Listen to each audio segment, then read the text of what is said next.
For 37 years, Sister Evangeline was known throughout St. Augustine Parish, Louisiana, as the most devout woman anyone had ever met. She gave sermons on purity and virtue to the wives of plantation owners. She counseled young women on the sacred importance of chastity. She was so respected that families sent their most troublesome enslaved women to her convent for moral reformation through prayer and religious discipline.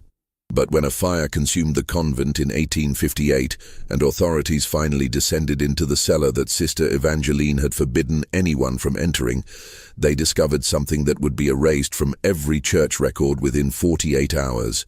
Evidence of an operation that had been producing children, dozens of them, through methods that made her sermons on chastity sound like the cruelest joke ever told. The church sealed the investigation immediately. But the account ledgers that survived tell us exactly what Sister Evangeline was really doing in that cellar every night. Before we continue with the story of Sister Evangeline and the horrifying discovery in her cellar, I need you to do something. If you're hearing this story for the first time, hit that subscribe button and turn on notifications so you never miss the dark histories we uncover. And in the comments below, tell me what state or city you're listening from. I want to know where our community of truth seekers is growing. Now, let's discover what Sister Evangeline was really preaching. What makes this case particularly disturbing is the sheer scale of her hypocrisy and how perfectly it was hidden behind religious authority. The town of St. Augustine Parish, Louisiana, in 1821, consisted of fewer than 800 souls scattered across plantation land and muddy crossroads. The Mississippi River dominated everything: commerce, weather, survival itself. Cotton was king, and everyone knew their place in its kingdom. The parish church, St. Dominic's, served both the landed families and their human property, though rarely at the same service. Father Benedict Rousseau, who had shepherded this flock since 1803, was growing old. His letters to the diocese in New Orleans spoke frequently of his declining health and his concern for the spiritual welfare of the unfortunate creatures held in bondage throughout his parish. When the Sisters of Divine Mercy arrived that April, they seemed an answer to prayers no one had dared voice. The order was small, obscure, led by a woman who had taken the name Sister Evangeline upon her vows. She was perhaps 40 years old, though her bearing suggested someone who had lived harder than her years. She spoke French with a Haitian accent, English with careful precision, and conducted herself with the absolute certainty of someone who had found her calling.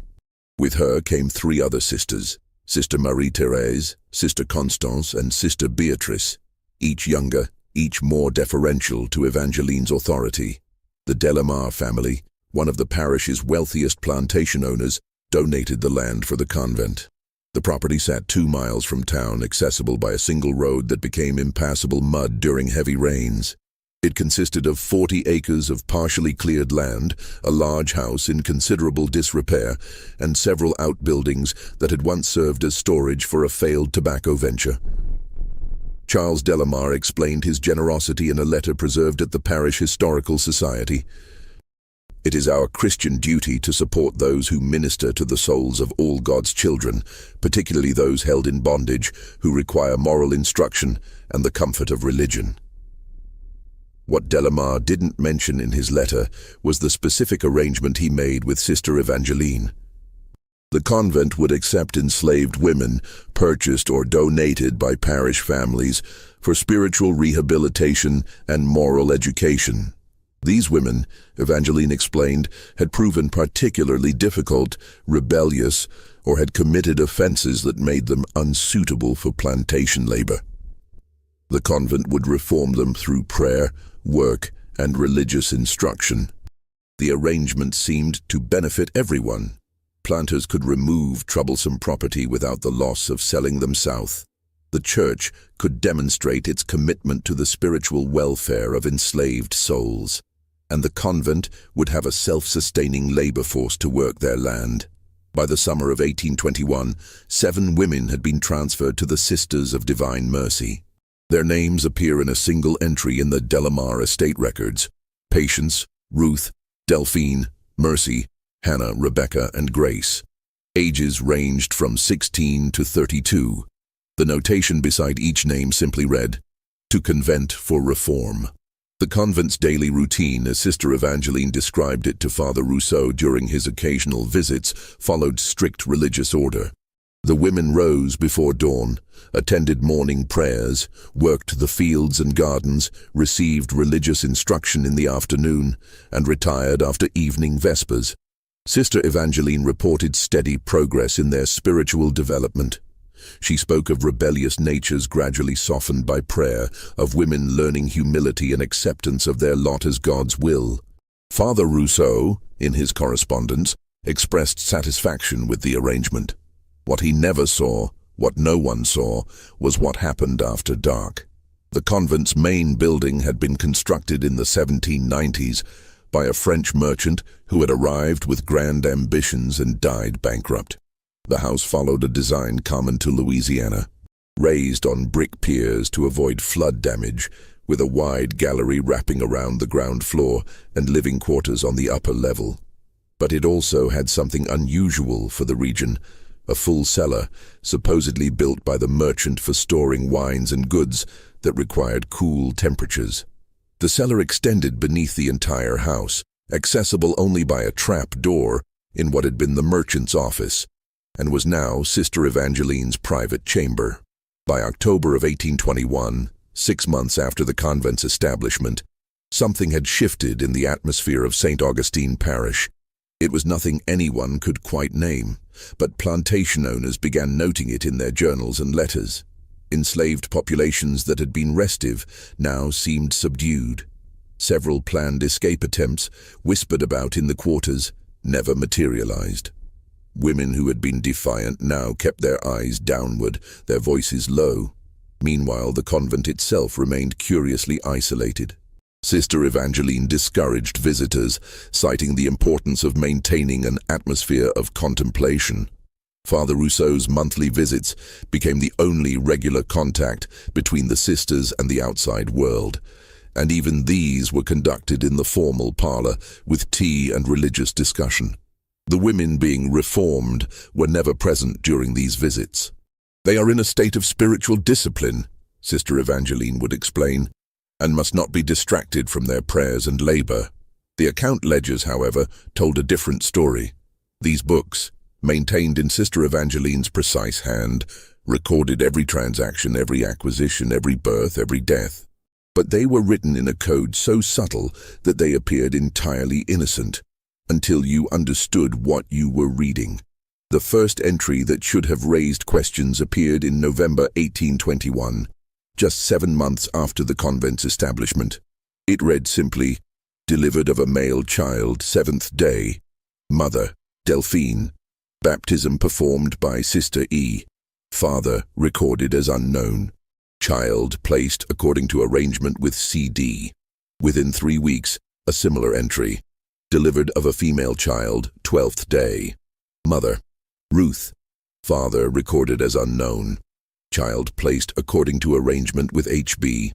The initials CD and HB corresponded to Charles Delamar and Henry Beaumont, 2 of the parish's most prominent planters.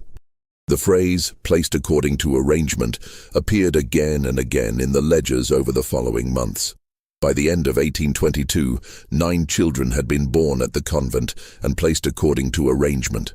What made these entries remarkable wasn't merely their existence. Enslaved women giving birth was hardly unusual in the antebellum South. What was remarkable was the timing. Every woman brought to the convent had arrived in the spring and summer of 1821. They could not have been pregnant upon arrival, or it would have been noted. Yet by November, births were occurring. The mathematics was impossible to ignore, but only if you were looking for it. In January 1823, the convent received a new resident. Her name was Sarah, and she had been part of the Delamar household for 8 years, since childhood.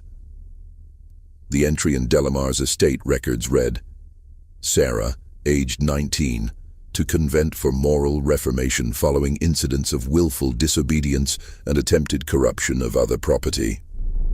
The phrase "attempted corruption" had a specific meaning in the parish. It meant she had been teaching others to read, a crime in Louisiana since 1806. Sarah's arrival changed something fundamental in the convent's hidden operation. Unlike the other women, she had been educated by the Delamar daughter before the law forbade it, and she understood the power of documentation. Within weeks of her arrival, she began noticing patterns. She observed Sister Evangeline's movements, the visitors who came only after dark, the sounds that emanated from the cellar at night. The cellar itself was a peculiar space. During daylight hours, it served as a cool storage for the convent's food supplies and the herbs Sister Evangeline used in her medicines. But it had been modified since the convent's establishment. The original space had been divided into several smaller rooms, each with a heavy wooden door that could be barred from the outside. These rooms, Sister Evangeline explained when questioned, were necessary for women in the deepest throes of spiritual crisis, requiring separation from others for their own protection and the safety of the community. By March 1823, Sarah had been at the convent 4 months.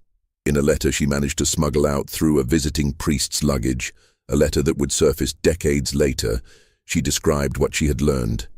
The sisters do not take vows of poverty, nor do they live as servants of God. Sister E conducts a business, and we are the merchandise. Men come after dark, wealthy men from the town and surrounding parishes, men whose faces I would recognize if I saw them in daylight. They arrive in unmarked carriages. They pay Sister E in gold and silver, which she records in her ledgers. Then they are taken downstairs. The letter continued with careful, damning detail. Each of us is kept in the cellar rooms when our time comes. Sister E calculates it by the moon and by her careful records of when each woman last bled. When she determines the time is optimal, the arrangements are made. The men who come are those who wish for children but whose wives cannot provide them, or who wish for children who can be sold for profit but cannot risk the scandal of their association. Sister E provides the solution. She makes the matches according to the complexion and features she believes will produce the most valuable offspring. Sarah's letter never reached its intended destination. The priest who unknowingly carried it, Father Michel Arnaud from New Orleans, stopped at the convent on his return journey. Sister Evangeline served him dinner, pressed him to stay the night due to the threatening weather. He accepted. By morning, Father Arnaud was dead. Sister Evangeline reported to the diocese that he had suffered an apoplectic fit during the night. His belongings were returned to New Orleans with a note of condolence. The letter was not among them. The years from 1823 to 1835 saw the convent's operation reach its horrifying efficiency. The ledgers from this period, which eventually came to light through a series of accidents and inheritances, reveal a system operating with the precision of any other business enterprise in the antebellum South. Sister Evangeline had created something unique, a breeding operation disguised as a religious mission, protected by the sanctity of the church and the isolation of the convent's location. The entries became more detailed, more clinical. Each woman had a page dedicated to her productivity. Physical characteristics were noted: height, complexion, hair texture, facial features. Medical observations included monthly cycles tracked with meticulous care, previous births and their outcomes, any complications or difficulties. The men who visited were identified only by initials, but cross-referencing with payment records and later estate documents revealed their identities: plantation owners, merchants, even 2 parish judges. The children born in the convent followed specific paths determined before their birth. Some were returned to the estates of the men who had paid for their conception, recorded in those estates' registers as having been born to enslaved women already owned. Others were sold privately, bringing significant sums that Sister Evangeline divided between the convent's accounts and payments to the men who had provided the service. The most valuable children, those with the lightest complexions, the most European features, commanded the highest prices, sometimes disappearing into households in New Orleans or even further north, passing into lives where their origins would never be questioned. The convent expanded during these years. 2 additional buildings were constructed, officially recorded as dormitories for the growing number of women seeking spiritual refuge. In reality, they provided separate housing for women in different stages of Sister Evangeline's system. Those currently pregnant, those recovering from childbirth, and those being prepared for the next cycle. Sister Evangeline herself transformed from an obscure nun into a woman of considerable, if quiet, influence. Her donations to St. Dominic's Church increased each year. She funded repairs to the building, purchased new vestments for Father Rousseau, and provided a generous stipend for the parish's educational efforts, limited, of course, to white children. Father Rousseau praised her charitable works in his correspondence with the diocese, never questioning the source of her wealth. But some people noticed what was hidden in plain sight. Estate managers began remarking on the number of light-skinned children being born to enslaved women who had spent time at the convent. Wives whispered about husbands who took business trips to St. Augustine Parish with suspicious frequency. And the enslaved communities developed their own folklore about the convent. Stories passed in whispers, warnings given to young women, prayers offered that they would never be deemed in need of reformation. In 1835, a new figure entered the story. His name was Benjamin Trask, and he was neither planter nor priest, but something more dangerous, a newspaper editor. Trask had purchased the struggling St. Augustine Parish Gazette and intended to transform it into a publication of substance. He was from Philadelphia originally, carried abolitionist sympathies he was intelligent enough to keep mostly hidden, and possessed a reporter's instinct for stories that didn't quite fit together properly. Trask first took note of the convent while researching a series of articles on the parish's history. He noticed the absence of certain records, baptisms that should have been filed with the church, births that seemed to appear in estate registers without corresponding pregnancy observations in overseers' journals. He began asking questions, carefully, indirectly, interviewing long-time residents about the parish's charitable institutions. One conversation proved particularly illuminating. Judith Crenshaw, a 72-year-old widow who had lived in the parish since 1799, received Trask in her parlor one October afternoon. After an hour of discussing the parish's early settlement, she grew quiet, then said something that would change the trajectory of Trask's investigation. "You're asking about the convent. I wondered when someone would. My dear boy, there are some things in this parish we don't speak of, and that place is foremost among them. But if you want to understand what really happens there, don't talk to the planters or the priests. Talk to the midwives." The midwives of St. Augustine Parish occupied a unique position in the antebellum South's social structure. They moved between the worlds of white and black, wealthy and enslaved, birth and death. They saw things others didn't, knew secrets that never appeared in official records, and maintained a code of silence that protected their ability to practice their essential trade. But they also kept records of their own, unofficial and unrecognized, documenting the births they attended in journals, hidden in trunks and beneath floorboards. Trask's investigation led him to 3 women who had served as midwives in the parish over the past 15 years. The first 2 refused to speak with him, but the third, a free woman of color named Celestine Broussard, agreed to meet him on condition of absolute anonymity.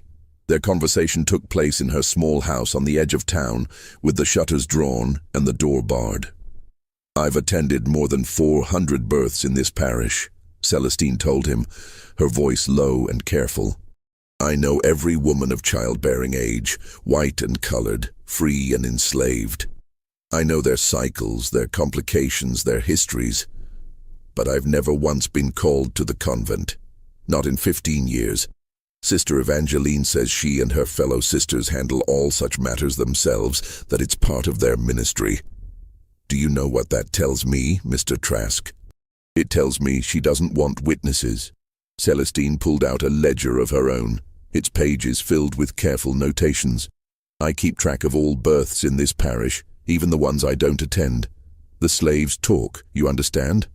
Word spreads, and I've documented something curious. Women go to that convent, and 9 or 10 months later, babies appear on their home plantations. The mothers return, usually within a few months of giving birth, but the children stay on the estates. The official story is always that these women gave birth while still on their home plantations, and the babies were moved to the convent temporarily for the mother's spiritual rehabilitation. But the timing never quite works, Mr. Trask. The women are documented as being at the convent during the entire period they would have been visibly pregnant. She showed him her records. Over 14 years, she had documented 43 births that didn't align properly with known timelines. 43 children whose origins were obscured by carefully maintained lies. Trask began his own documentation. He obtained, through means he never disclosed, copies of payment records from several estates that had done business with the convent. He interviewed former overseers who had worked on plantations that sent women for reformation. He spoke with merchants who delivered supplies to the convent, noting the quantities of food, cloth, and medical supplies that suggested a population larger than the Four Sisters, who were supposedly the only residents. His most damning evidence came from an unexpected source: the convent's own legitimate expenses. To maintain her cover as a proper religious institution, Sister Evangeline had to make regular purchases from local merchants. These bills and receipts, mundane records of fabric purchases, food supplies, and medical necessities, revealed quantities that couldn't be explained by 4 nuns and a handful of women receiving spiritual instruction. The amount suggested a population of 25 to 30 people living on the property continuously. But documentation alone wasn't enough. Trask needed to see the operation firsthand, and that meant finding a way onto the grounds. He spent months planning his approach, knowing he would have only one opportunity. His chance came in February 1836, during a period of heavy rains that made the roads nearly impassable. Trask volunteered to deliver supplies to the isolated convent as an act of charity, loading his wagon with goods Sister Evangeline had ordered from various merchants. He arrived at dusk, the worst possible time to be traveling, which gave him a plausible excuse for requesting shelter for the night. Sister Evangeline met him on the gallery, her expression neutral, but her eyes calculating. She accepted the supplies but declined his request to stay, citing the convent's strict rules about male visitors. Trask persisted, pointing out the dangerous conditions of the road in darkness. Finally, reluctantly, she agreed he could shelter in one of the outbuildings until dawn. The outbuilding she indicated was a simple structure used for storing tools and equipment. Trask settled in, making a show of preparing to sleep. Then, once he heard Sister Evangeline's footsteps retreat across the muddy yard, he waited. Night fell fully, and in the darkness, he began to hear things that confirmed every suspicion he had harbored. Voices, multiple voices coming from the main house, the creak of a trapdoor opening. Footsteps descending into what must have been a cellar. A woman's cry, quickly muffled. The low murmur of male voices, at least 2, maybe 3.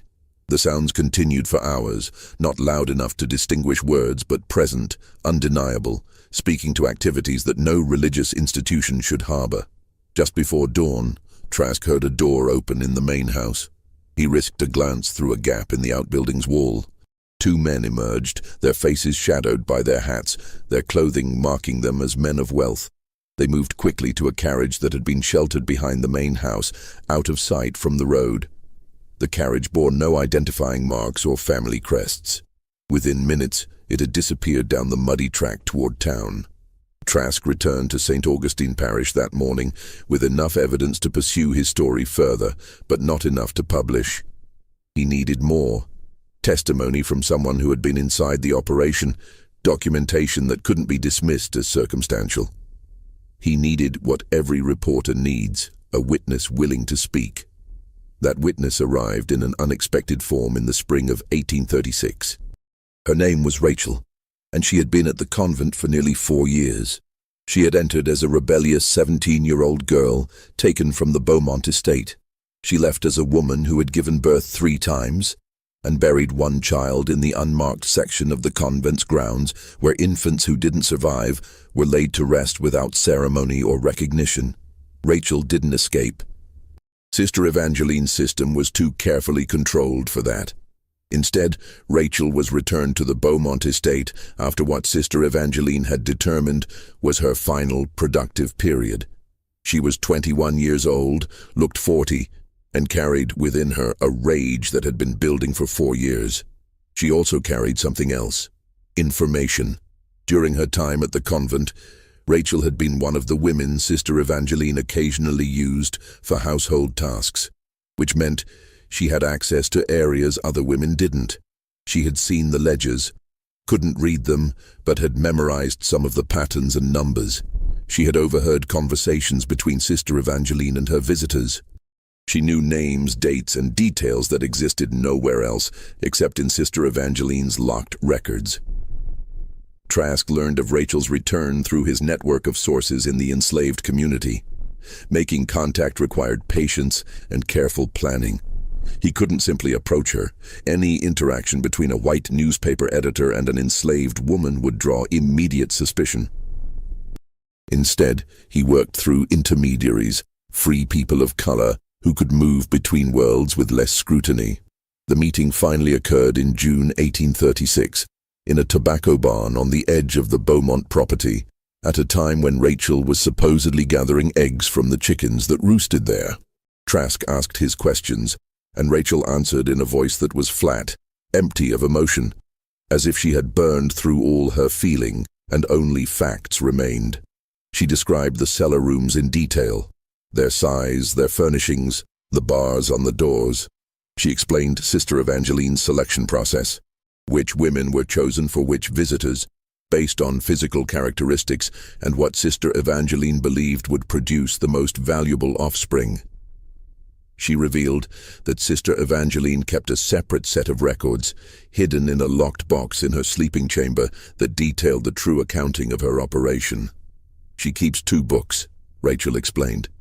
"One for the church people to see if they ever ask, which shows the convent as a place of prayer and work. The other shows the truth. Every man who visited, every payment made, every child born, every child sold. She told us once that the second book was her protection, that if anyone ever moved against her, she would reveal every name in it, and the scandal would destroy half the parish. She called it her insurance." Rachel also provided something more valuable than details.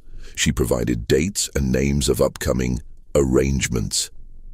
Sister Evangeline's operation ran on a predictable schedule, with certain wealthy visitors coming at regular intervals. Within the next month, Rachel knew at least 3 such visits were planned. Trask faced a decision.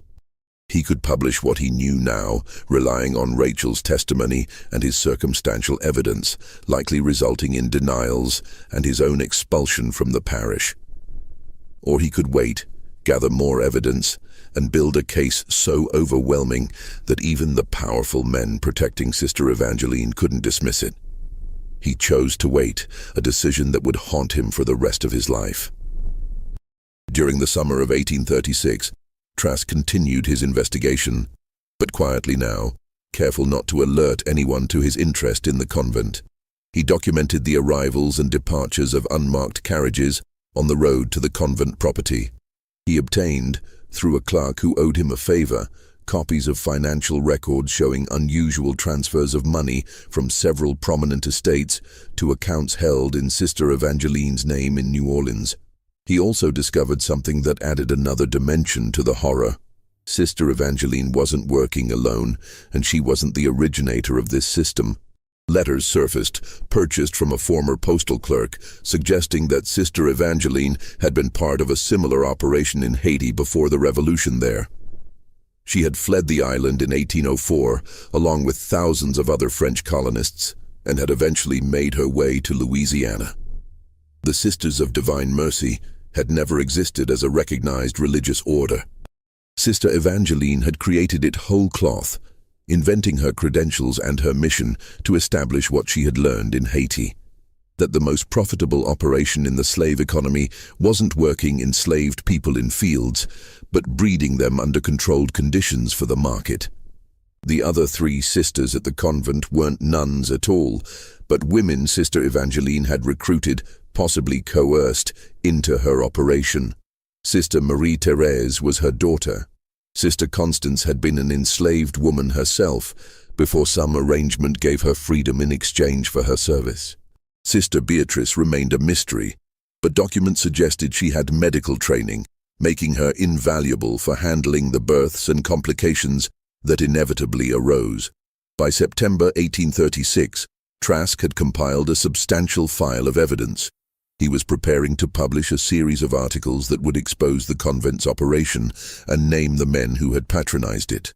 He wrote to contacts in New Orleans and Boston, arranging for his findings to be published simultaneously in multiple newspapers, preventing any single power structure from suppressing the story.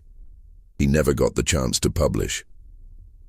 Just when everything seemed ready, when the truth about the convent in St. Augustine Parish was finally about to emerge into the light, the story took a turn that even Trask, with all his careful investigation, hadn't anticipated. If the revelations so far have shocked you, if you're invested in seeing justice done, then I need you to share this video with someone else who needs to hear this story. Hit that like button to help others find this truth, and subscribe so you never miss the conclusions to mysteries like this one. Because what happened next changed everything, and the horror in St. Augustine Parish intensified in ways no one expected. Let's discover together what happens next. On the night of October 3rd, 1836, fire consumed the Sisters of Divine Mercy Convent. The blaze started sometime after midnight, and by the time farmers in the neighboring properties saw the glow against the sky and rode to investigate, the main building was fully engulfed. The wooden structure, raised on those brick piers that should have protected it from flooding, instead created a chimney effect that fed the flames. Within 2 hours, the building had collapsed into its own cellar. The first to arrive was Thomas Garrett, whose property bordered the convent land to the east. He later testified to parish authorities that when he reached the scene, the heat was so intense he couldn't approach within 50 yards of the main building. But even at that distance, even through the roar of the flames, he heard something that would haunt him for the rest of his life: screaming. Not the screams of 4 women, as the official count would later claim, but many voices, overlapping, desperate, coming from beneath the burning structure. Garrett attempted to organize a rescue effort as other neighbors arrived, but the fire had progressed too far. The outbuildings were also ablaze, and the intensity of the heat suggested multiple ignition points. By the time a bucket brigade could be organized using water from the property's well, the main structure had already begun its collapse. The screaming stopped before the building fell. Whether from smoke inhalation or the fire itself, no one could say. What Garrett didn't mention in his official testimony, but confided to his wife in a conversation she recorded in her diary, was something else he witnessed.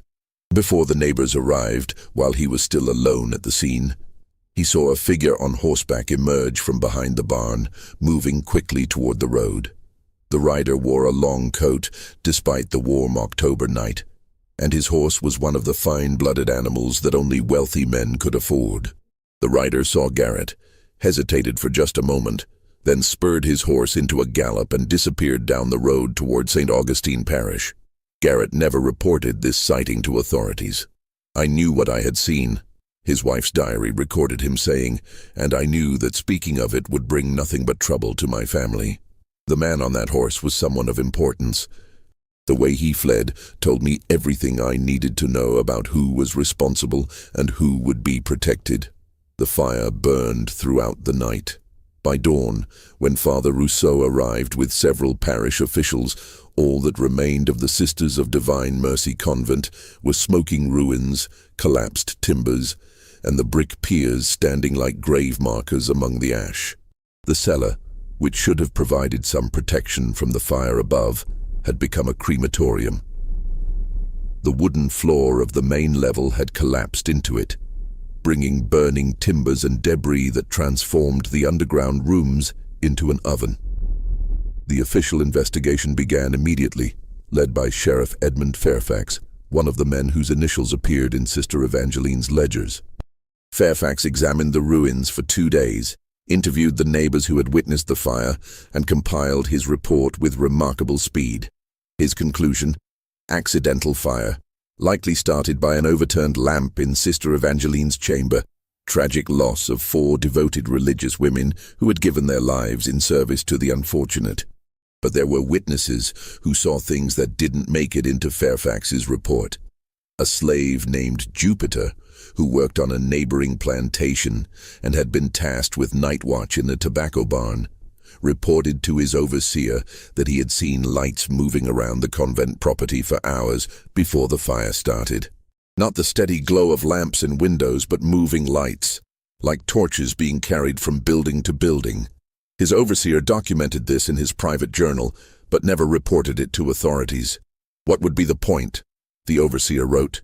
Jupiter's testimony would not be accepted in any court, and the men investigating this matter have no interest in truths that complicate their preferred narrative.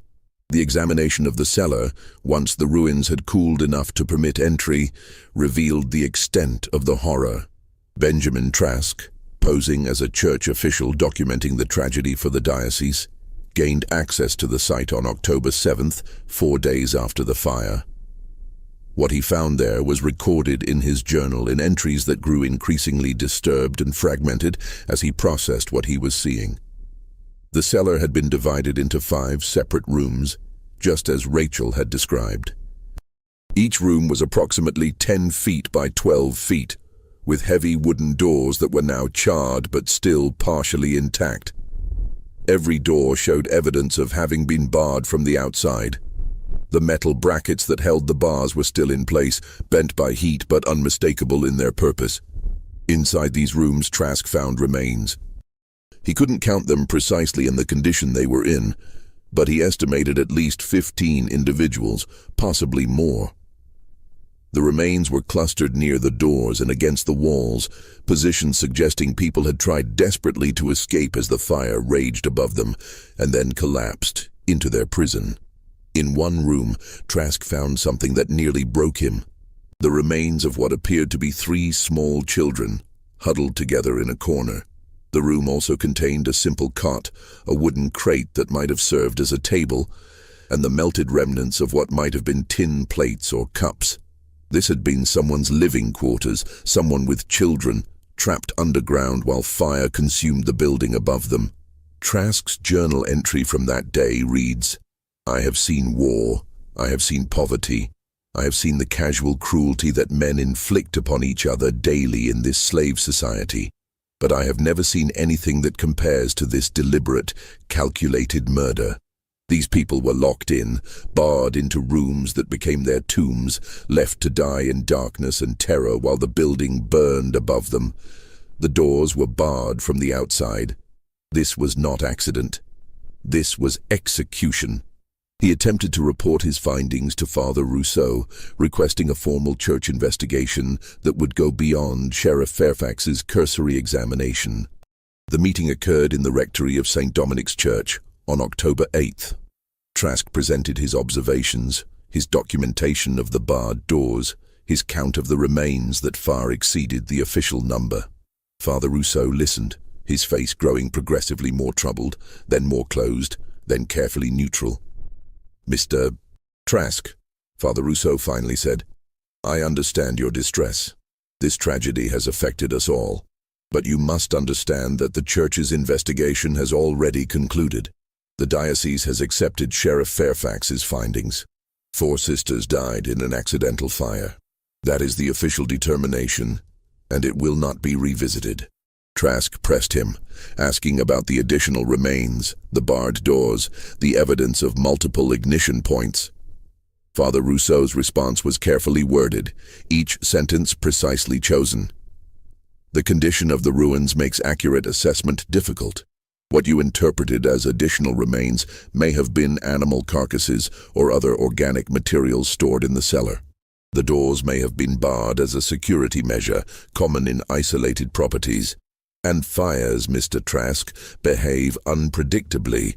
What appears to be multiple starting points may simply be the pattern of a rapidly spreading blaze in a wooden structure." The subtext was clear. The official story would not change, regardless of evidence, and anyone who persisted in questioning it would face consequences. Trask left that meeting understanding that he was alone in his pursuit of truth and that truth itself had become dangerous. He made one final attempt to document the reality of what had occurred. He sought out Celestine Broussard, the midwife who had first provided him with evidence of the convent's true operation. He found her packing, preparing to leave the parish. She had been visited, she told him, by two men who suggested that her continued health depended on her forgetting everything she knew about the convent. "I have children, Mr. Trask," she said quietly. "I have grandchildren. I cannot help you anymore. I'm sorry, but I have to think of my family." She left that week for New Orleans, taking her records with her. Those records, which might have provided crucial evidence, disappeared with her and were never recovered. Years later, after her death in 1869, her children searched for the ledgers she had kept, hoping they might have historical value. They found nothing. Either Celestine had destroyed them herself, or someone else had ensured they would never surface. Rachel, Trask's primary witness, had already vanished. The official record showed her sale to a slave trader bound for Mississippi. But when Trask attempted to trace the transaction, he found inconsistencies. The trader listed on the Beaumont estate records denied ever purchasing anyone named Rachel. The sale price listed seemed unusually low for a healthy young woman. And most tellingly, no corresponding purchase record existed in any Mississippi estate registry that Trask could access. One possibility, whispered in the slave quarters but never proven, was that Rachel had been at the convent on the night of the fire, that she had been brought back there by Sister Evangeline, who had discovered Rachel's role as Trask's informant, that Rachel had died in the cellar with the others, and that her sale was simply a convenient explanation for her disappearance. The truth of what happened to Rachel remains one of the many unanswered questions surrounding the convent fire. The account ledgers, Sister Evangeline's detailed records of her operation, surfaced 3 weeks after the fire in a manner that created more questions than answers. They appeared on Father Rousseau's doorstep in a locked wooden box, delivered sometime during the night of October 24th. No one saw who left them. No note accompanied the box. The lock had to be forced open, revealing 2 sets of ledgers inside, the innocuous records meant for potential inspection, and the detailed accounting of Sister Evangeline's true enterprise. Father Rousseau called an emergency meeting of parish leaders within hours of opening the box. Those present included Sheriff Fairfax, Judge Nathaniel Crane, Henry Beaumont, Charles Delamar, and 3 other prominent planters. The meeting lasted 4 hours. What was discussed remains unknown, but the outcome was clear. The ledgers had to be controlled. Judge Crane, whose initials appeared multiple times in the detailed accounting, took possession of the documents. His stated intention was to review them for the church's official records. What actually happened to those ledgers became the subject of speculation and rumor for decades. Some claimed they were destroyed immediately, burned to eliminate the evidence they contained. Others suggested they were hidden, kept as insurance by powerful men who wanted leverage over their peers. A third theory held that the ledgers were sent to the diocese in New Orleans, where they were locked in a vault and marked never to be opened. Whatever their ultimate fate, the ledgers disappeared from public knowledge. Only fragments survived. The single page discovered in 2003, and scattered references in private correspondence and journals kept by people who had briefly seen the documents before they vanished. These fragments were enough to confirm Rachel's testimony and Trask's suspicions, but not enough to provide a complete accounting of Sister Evangeline's operation or the full list of men who had patronized it. The burial of the victims occurred on October 10th, 1836, 1 week after the fire. Father Rousseau conducted the service at the convent property, attended by a handful of parish officials and curious neighbors. The mass grave was dug in the northwest corner of the property, away from the ruins of the buildings. No individual coffins were used. The remains were placed in the earth together, covered with lime and then soil, marked with a simple wooden cross and a stone marker that read, "Sisters of Divine Mercy and those under their care, called home, October 3rd, 1836, May perpetual light shine upon them. The service was brief. Father Rousseau read standard prayers for the dead, but made no mention of the specific individuals being buried, nor did he address any of the circumstances surrounding their deaths. The parish record of the burial listed 4 names: Sister Evangeline, Sister Marie-Thérèse, Sister Constance, and Sister Beatrice. Those under their care mentioned on the marker remained nameless in all official documentation. Thomas Garrett attended the burial service. He noted in a letter to a cousin that the grave seemed unusually large for 4 bodies, and that the amount of earth required to fill it suggested a much larger number of remains than officially acknowledged. But he also noted something else: the presence at the service of several wealthy planters who had no obvious connection to the convent's charitable mission, men who stood apart from the other mourners and who left immediately after the final prayers, not stopping to express condolences or discuss the tragedy with their neighbors. They came to ensure it was finished, Garrett wrote, to see with their own eyes that the evidence was buried and the chapter closed. In the weeks following the burial, Trask made a final attempt to pursue his investigation. He traveled to New Orleans, hoping to find allies in the larger city, perhaps even officials who would be willing to look into the irregularities of the convent fire and its aftermath. He met with editors at 2 newspapers, presenting his documentation and his case for a formal investigation. Both editors listened, both expressed outrage at what he described, and both ultimately declined to pursue the story. The reason was consistent. The men implicated were too powerful, the evidence was too circumstantial after the destruction of key documents, and the political climate made it impossible to pursue a story that would scandalize the church and some of the state's most prominent citizens. One editor told Trask frankly, "Even if everything you say is true, publishing it would accomplish nothing except your own destruction and possibly mine. These men have the power to silence newspapers, to ruin reputations, to make people disappear. I have a family, Mr. Trask. I cannot take this on."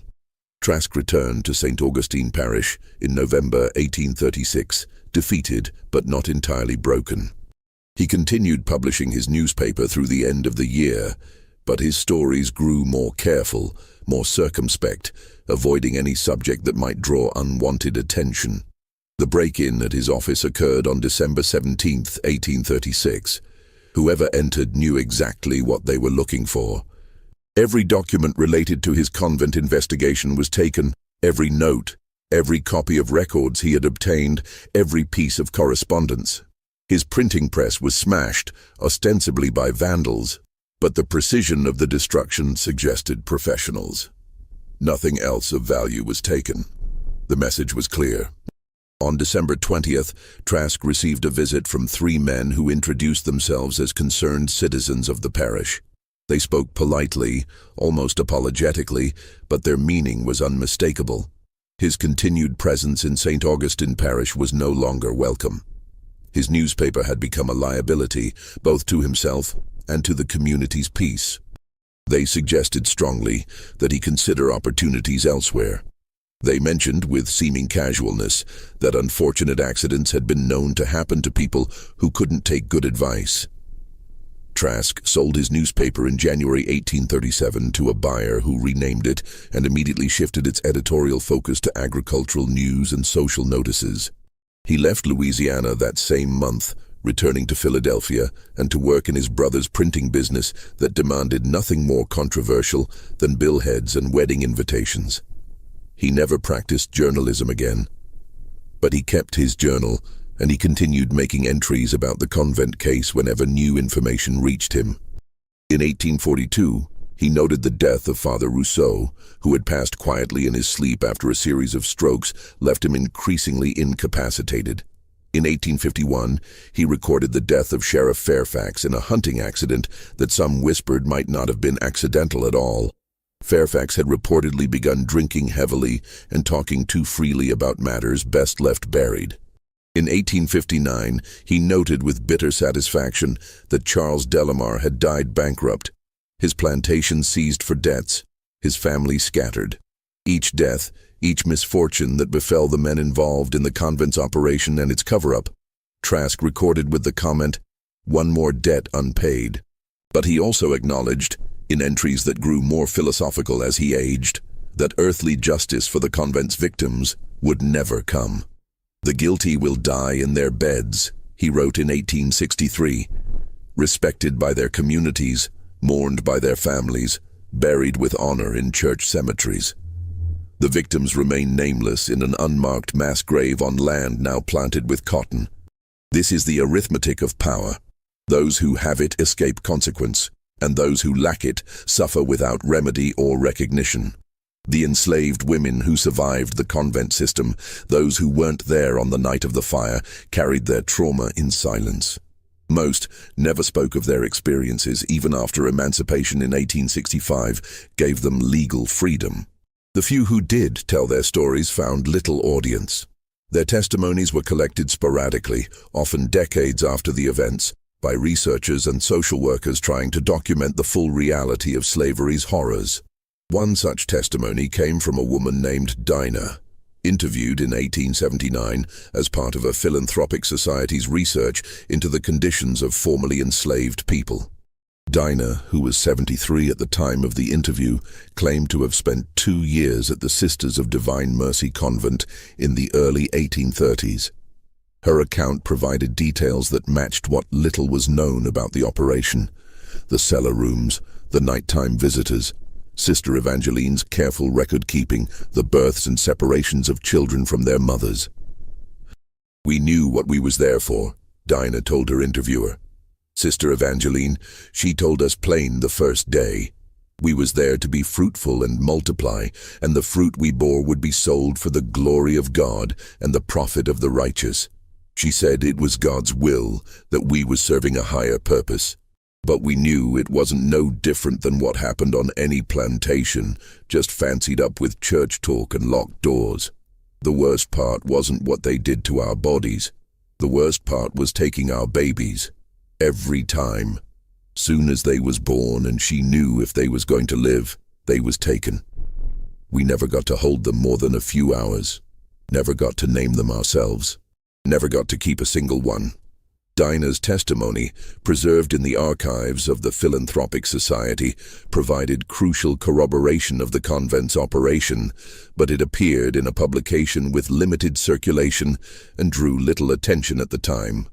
By 1879, the South was deep in the struggles of Reconstruction, and stories about slavery's specific horrors seemed to many like reopening wounds that needed to heal. Dinah's account was filed away with hundreds of other slave narratives, valuable to future historians, but largely ignored by her contemporaries. The property where the convent stood changed hands multiple times in the decades following the fire. Each new owner farmed the land, growing cotton or sugarcane depending on the market. The cellar ruins were filled in during the 1840s, covered over and planted. The mass grave remained, though the wooden cross rotted away and was never replaced. The stone marker lasted longer, but by the 1880s it had been broken, possibly deliberately, possibly by farm equipment. By 1900, no visible trace remained of the convent, the fire, or the people who had died there. Local memory proved more persistent than physical markers. Stories about the convent circulated in both white and black communities, though they took different forms. Among white residents, the story became simplified. There had been a convent, there had been a tragic fire, the sisters had died serving their charitable mission. Some versions added Gothic flourishes about strange lights or sounds on the property, transforming the real horror into ghost stories that obscured rather than illuminated the truth. In black communities, the stories were more specific and more terrible. Elderly people warned their daughters and granddaughters about what had happened there, using the convent as an example of how evil could hide behind religious respectability. Some versions claimed the fire had been set by the women themselves as an act of desperate rebellion, that they had chosen to burn rather than continue their exploitation. Other versions held that Sister Evangeline had set the fire to destroy evidence when she learned of Trask's investigation. A third narrative suggested that one of the wealthy patrons, fearing exposure, had destroyed the convent to protect himself and his peers. All three versions circulated, and possibly all three contained elements of truth. The children born at the convent faced fates that varied dramatically depending on their appearance, the circumstances of their birth, and the intentions of those who purchased or claimed them. Some were raised as enslaved workers on the plantations where they were placed, never knowing their true origins. Others, those with lighter complexions and European features, disappeared into white society through a process that was common in the antebellum South. They were raised as white children, their origins deliberately obscured, their connection to enslaved mothers erased. One fragmentary account suggests that at least 3 children from the convent were sent north before the Civil War, purchased by abolitionists who believed they were rescuing enslaved children, but who may not have fully understood the circumstances of their birth. These children were given new names, new identities, and were raised in free communities where their past was never discussed. Whether they ever learned their true origins remains unknown. The most heartbreaking cases were the children who died young, either at birth or in early childhood. Sister Evangeline's ledgers, before they disappeared, reportedly contained a separate section listing these deaths with the same clinical precision she applied to births and sales.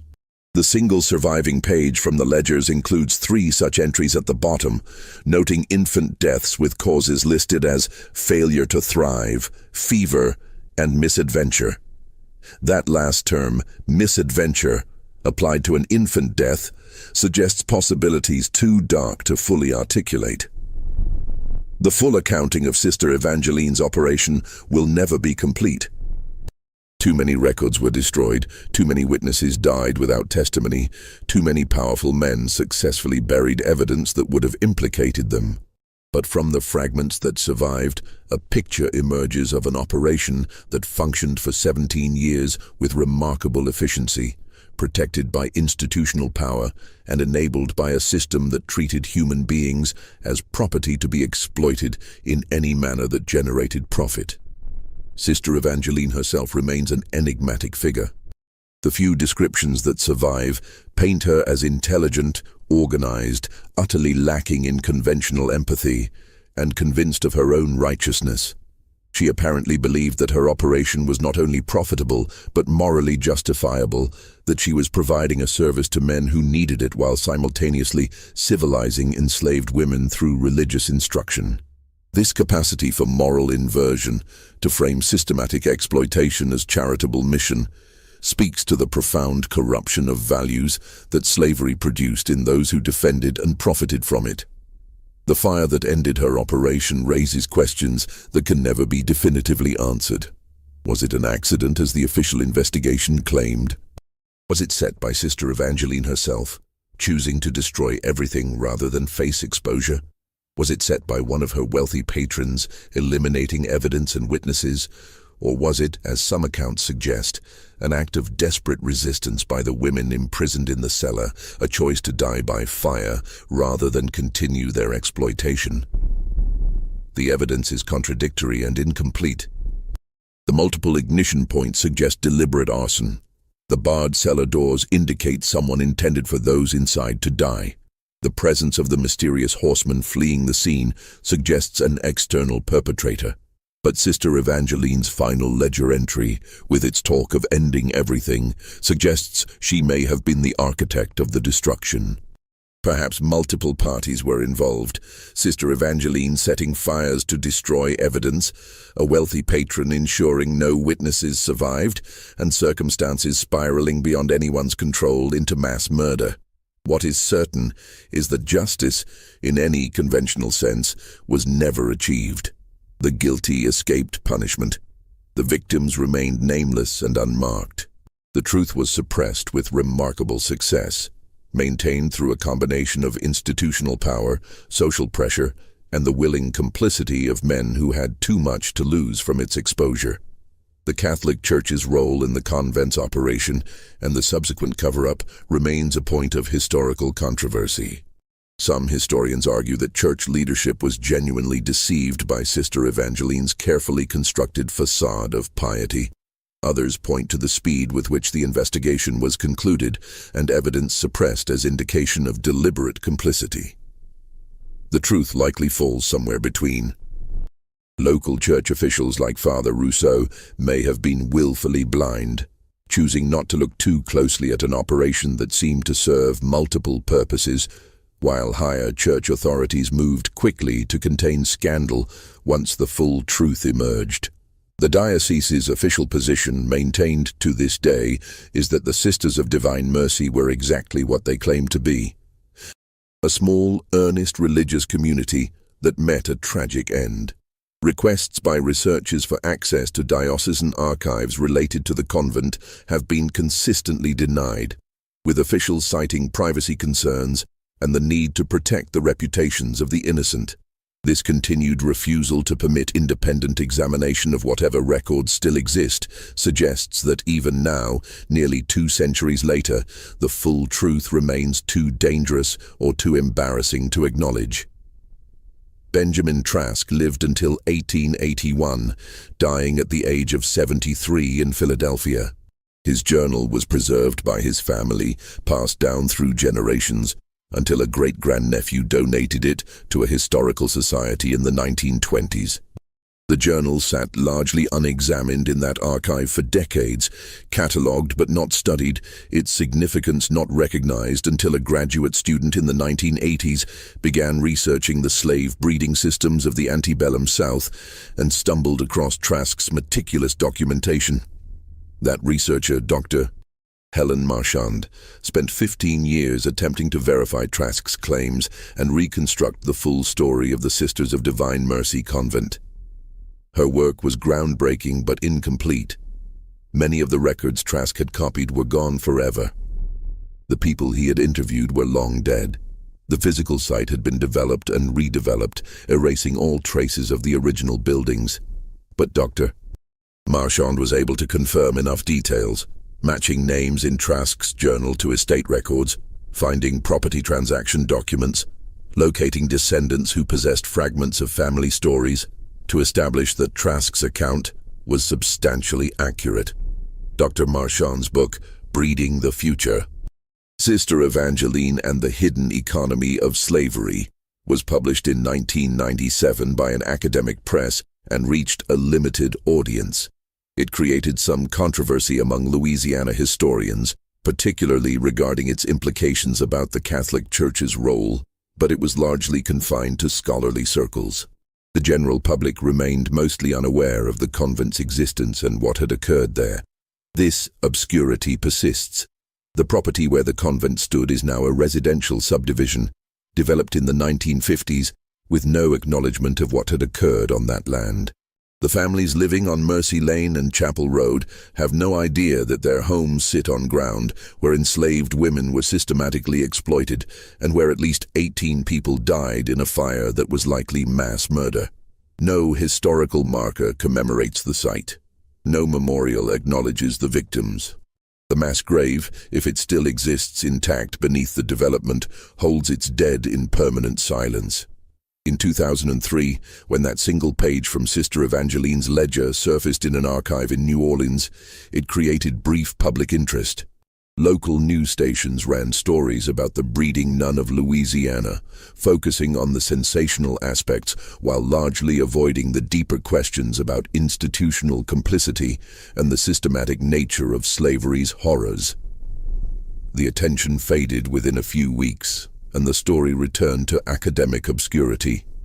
For the descendants of those who suffered in the convent, the lack of recognition and memorial represents an ongoing injustice. Some descendants have worked to establish a marker at the site, but they face resistance from the Homeowners Association and property owners who worry that acknowledging such a dark history would affect property values. This tension between historical truth and contemporary comfort, between honoring victims and maintaining pleasant neighborhoods, remains unresolved. The broader lessons of Sister Evangeline's operation extend beyond Louisiana or even beyond slavery itself. Her story demonstrates how easily evil can be institutionalized, how readily it can be disguised as virtue, and how effectively it can be protected by those with power and privilege. It shows how victims can be silenced, evidence can be destroyed, and truth can be suppressed not through vast conspiracy, but through the simple alignment of interests among people who benefit from silence. It also demonstrates the particular cruelties that systems of oppression inflict on women, whose bodies become commodities, whose children are stolen, whose suffering is dismissed or denied. The women of Sister Evangeline's convent were victimized first by the system of slavery that made them property, second by Sister Evangeline's exploitation of their reproductive capacity, and third by the historical erasure that left them nameless and unacknowledged even in death. The question of how such an operation could function for 17 years, how it could be protected by church and state, how its exposure could be so thoroughly suppressed, and how it could be so completely forgotten, speaks to uncomfortable truths about American history. It suggests that what happened at the Sisters of Divine Mercy Convent was not an aberration, but a concentrated example of practices and attitudes that were widespread. It forces us to ask what other stories remain buried, what other horrors have been successfully erased from collective memory, and what we owe to victims whose names we will never know. This mystery shows us that the horrors of slavery extended far beyond the cotton fields into every institution of antebellum society, and that those horrors were often perpetrated by people who claimed moral and religious authority. Sister Evangeline's operation succeeded because it served the interests of powerful men, because it generated profit, and because it was protected by institutions that valued their own reputation above justice for the exploited. The ease with which she corrupted the language of mercy and charity to disguise systematic exploitation speaks to the profound moral bankruptcy of the entire system that enabled her. What do you think of this story?